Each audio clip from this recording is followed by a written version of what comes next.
तर बारामतीतील मळदमध्ये अवकाळी पाऊस बरसलेला आहे। अवकाळीमुळे कलिंगड पिकांचं मोठं नुकसान झालेलं आहे। शेतकऱ्यांचं लाखो रुपयांचं नुकसान झालंय। अवकाळी पावसामुळे मळदमधील कलिंगड पिकाचं नुकसान झालंय।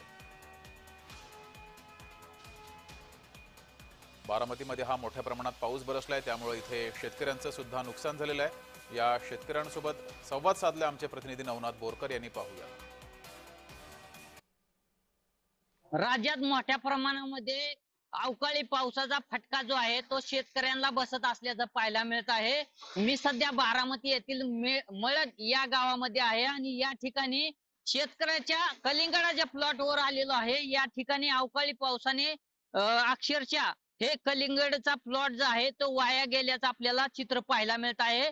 या अवकाळी पावसामुळे सर्व प्लॉट मध्ये पाणी साचल्याचं चित्र या ठिकाणी पाहायला मिळत आहे। खऱ्या अर्थाने हे कलिंगड जे आहे ते हातातोंडाशी आलेलं म्हणजेच विक्रीला आलेलं कलिंगड वाया गेल्याचं चित्र पाहायला मिळत आहे।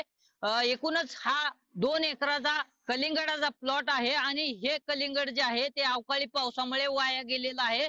आपण जर या शेतकऱ्याच्या हातामध्ये जर कलिंगड जर फळ पाहिलं तर हे पूर्णपणे वाया गेले नसल्याचं चित्र आपल्याला पाहायला मिळत आहे। यामध्ये पावसामुळे बुरशी देखील चढल्याचं आपल्याला चित्र या कलिंगडावरती पाहायला मिळत आहे।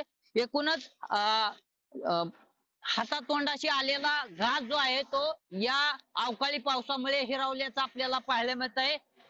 काय सांगाल? खरं तर आता अवकाळी पावसामुळे तुमचं कलिंगडाचं पीक जे आहे ते वाया जात आहे, काय परिस्थिती नेमकी? अतिशय हातातोंडाशी आलेला घास अवकाळी पावसाने हिरावून नेल्याचं चित्र आज समोर दिसतंय।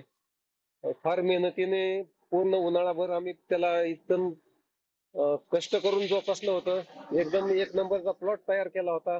त्याचं हार्वेस्टिंग म्हणा, त्याचं औषधं, त्याची खतं, सगळे मायक्रोन्यूट्रिएंट सगळ्या पद्धतीनं एकदम आधुनिक पद्धतीने मल्चिंग पेपरवर ठेवून ड्रिप वाटे सगळं खतं औषधं पुरवली।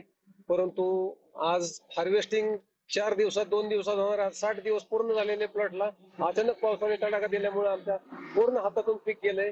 शासनाकडे काय नेमकी मागणी असेल तुमची? शासनाने जास्तीत जास्त आम्हाला मदत करण्याचा किंवा हातभार लावायचा प्रयत्न करावा, एवढी अपेक्षा. नवनाथ बोरकर, जय महाराष्ट्र न्यूज, बारामती।